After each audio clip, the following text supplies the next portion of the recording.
Мал эмнэлгийн сорилтын лабораторийн итгэмжлэлийн техникийн хорооны хурал 2017 оны 6 сарын 6-ны өдөр хуралдаж дараах 3 байгууллагад итгэмжлэлийн үнэлгээ хийсэн тайланг авч хэлэлцлээ. Үүнд мал эмнэлгийн эмийн сорилт баталгаажуулалтын уралсын лаборатори, нийслэлийн мал эмнэлгийн газрын мал эмнэлгийн сорилтын лаборатори, Баян Мөлгийн аймгийн Хүнс хөдөө аж ахуй газрын мал эмнэлэг ариун цэврийн лаборатори байсан юм а.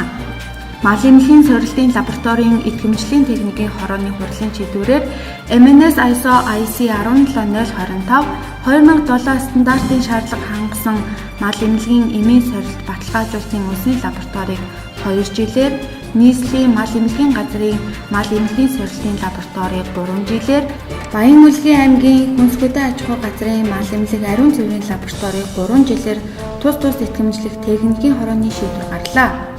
Мал эмнэлгийн эмийн сорилт баталгаажуулалтын лабораторийг итгэмжилснээр Монгол улсад үйлдвэрлэсэн болон импортоор орж ирж байгаа малын эм бэлтгэгдлүүд нь фармакопын шаардлагыг хангасан эсэхийг тодорхойлоход чухал хувь нэмэр болж байна. Түүнчлэн нийслэлийн болон Баян Мөлгийн аймгийн